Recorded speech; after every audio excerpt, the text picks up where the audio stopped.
What's up? How's everybody doing today? Don't mind my hair.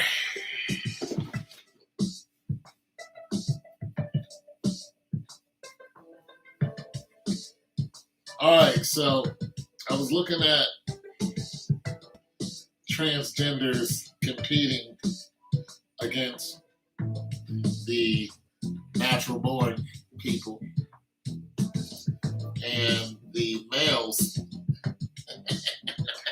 Like in Switzerland, they had this guy who did not do very well at the elite level weightlifting against men. And so this dude puts a wig on and enters in the competition as a woman and blows them away, gets a gold medal. And I'm like, if this isn't one of the most cowardly things I've ever seen in combat, I've been competing all my life. This is one of the most cowardly things I've ever seen in my life. It's just not even close to being cool at the elite level. Now, there was another guy who was a cyclist who was saying that, hey, at the elite level, there's a difference, but he's like, nah, but at the regular level, yada, yada, yada. But nonetheless, he won a gold medal as a cyclist. And the journalist was like, pretty much calling him, like, we're not stupid. We know you won because you're a man. And he tried to argue the point, because he was a transgender male competing against women cyclists. And, then they brought up the fact that they were taking hormones to make themselves less of a man. And then the journalist said, we know that those hormones don't make much of a difference. And he tried to argue that. My thing is, why don't transgender men compete against transgender men? So you have these two black transgender males who run up against white female in the 100 yards. Okay, let's just pick that apart, all the way apart. The fastest people in the world are black people. There's just no ifs, ands, or buts about it. Every now and then you might get a fast white dude or a fast white girl. We don't have no problem with that. But the majority of the time, the speedsters are black.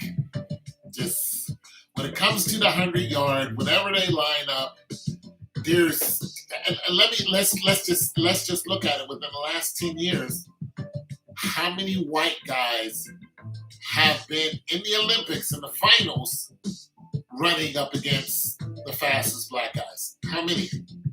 Within the last 10 years? One. The answer is one. One. Christian Lemaitre from France. That's it. Now you got Matthew Boland. Good luck with that.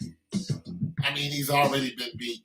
I don't even think he made it to the finals of 100. It's just not going to happen. There's just no fast white guy who's going to beat those guys out there. You're not going to beat Brumell. You're not going to beat those guys. It's just not going to happen. You know what I'm saying? And there's a whole list of faster black guys that are coming out, and they're just, Terrence Lear, it's just Oswanganu, and there's just so many of them that are, fast. And Matthew Boland has beaten Terrence Lear in the 200, like barely scraped him out in the 200. But Terrence Lear didn't make it to the finals, so he didn't make it to the finals of the 200 or the 100. But nonetheless, when it comes to after that tier, like after that college tier, Matthew Boland goes and tries to run the Olympics, nothing doing. He gets slaughtered because there's guys that are out there that are they're running in the 9.8s, 9.7s. The guy who won the Olympics this year ran 9.8. Guy from France or wherever he's from. He ran a 9.8. Black guy ran a 9.8. These guys are not doing that. So that's what I'm saying. Why don't transgenders run up against other transgenders. And you want to be a transgender, listen, that's on you, but it should not affect us. See, I love track and field. So when I watch track and field, it disgusts me if I see a man or a woman, usually going to be a man, dip into the women's field. Now, there are some super fast women out there. I mean, the fastest woman right now is running in the 9. She runs a 10.5. But when you take the average sprinter, the average sprinter male runs 10.5. They usually run around 10.1. If the fastest woman in the world ran a 10.1, they would stick needles all into her and say, you're on drugs. There's just no way. You can't run that fast. You can't. I mean, even though she ran a 9 or a 10.5, they're still looking at her with raised eyebrows because, it hasn't been done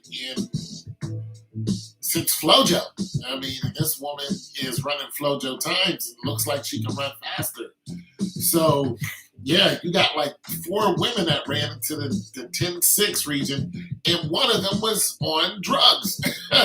One of them was on drugs, and that was Blessing Okabari. When they found out how fast she ran, if you look at that race, she blew those other girls away, and they were just like, no, you ran a 10.6, like 10.61. They stuck some needles into her, boom, she's been banned. Banned, just like that, banned. So for a man to run a 10.61, I mean, that's high school time. It's high school. There are guys who are doing that in high school. Once you hit college, you're looking at running 10 flat in the 9. No woman is going to run 10 flat. No woman is going to run a 10.2. Hell, I raced against a guy who ran a 10.29 on gravel. And this was 3 years ago. He ran a 10.29 on gravel. No woman is going to run that fast. She's just not in this day and age. Not unless she's really on something. And no, it's just not going to happen. So, listen, I think you guys are doing a cowardly thing. And I think that the people who are allowing this to happen want men to be women and women to be men.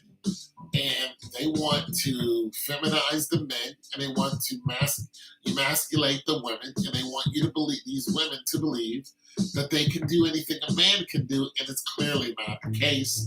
I was watching a video where this guy was challenged by 2 females in like MMA style of wrestling, no hands thrown, just wrestling, and these 2 females, really thought that they could pin this guy, because this guy told me, he was like, I could pin both of you. And these women were like, let's go. With this nonsense in their head. And so he's visibly just playing with them. He's not even using half his strength. And he pins a one with the arm bar. And once he does that, he grabs a hold of the other girl. And immediately she says, I'm sorry. I'm sorry. And he takes her and he pins her with an arm bar. And there's a guy filming it. And he was like, be careful, like not to hurt them. And the girl goes, I'm sorry. I'm sorry. She immediately says it because she knows if this guy went all out, he could not only break her arm, he could break every bone on her body quickly because he is an upper echelon fighter, a jiu-jitsu guy. He knows his stuff. These guys are dangerous to men, let alone to a woman. But I see these, shows that have, like I watch a show now called The Nevers. And they have a woman who's going around kicking men's ass, even the strongest ones. And I'm going, but they added in there that there's a mystery to this woman. She's not who she says she is. And they make it seem like she's actually a man. She's actually some type of alien, but they're saying she's actually a man, which is also terrible because she's going around having sex with males. So there's another twist on that. But nonetheless, she obviously has the strength of a man. And this is why she can compete with other men and beat them. And any woman she comes up against, she just stomps them into the ground. So, that whole thing is going on in the nevers. But ladies, you cannot do anything I can do. You can't. I move 300-pound refrigerators by myself. You're not going to do it like I can. You're not. I do a job that 2 guys should be doing safely. And it wears me out, toting around 200-pound refrigerators. You're not going to do it. You can get 2 of you to do it, and that's not an issue. You can move them around. But when it comes to delivering them, you're not doing that by yourself. You're not. You're just not going to do it. You're going to need a lot of help to get them up the stairs. You can't put your back into it, lean back. I'm 280 pounds. You're not going to do what I can do. And that's just that. And so it just bothers me to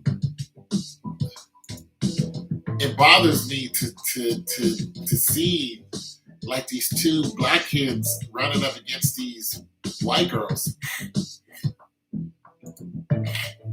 It bothers me because these 2 white kids, for one, just black girls running up against black girls is tough or black girls running up against white girls is tough for the white girl. It's just tough. You have 1 white girl on a circuit right now. 1. Now maybe 2. Prandini in the 200 is no joke.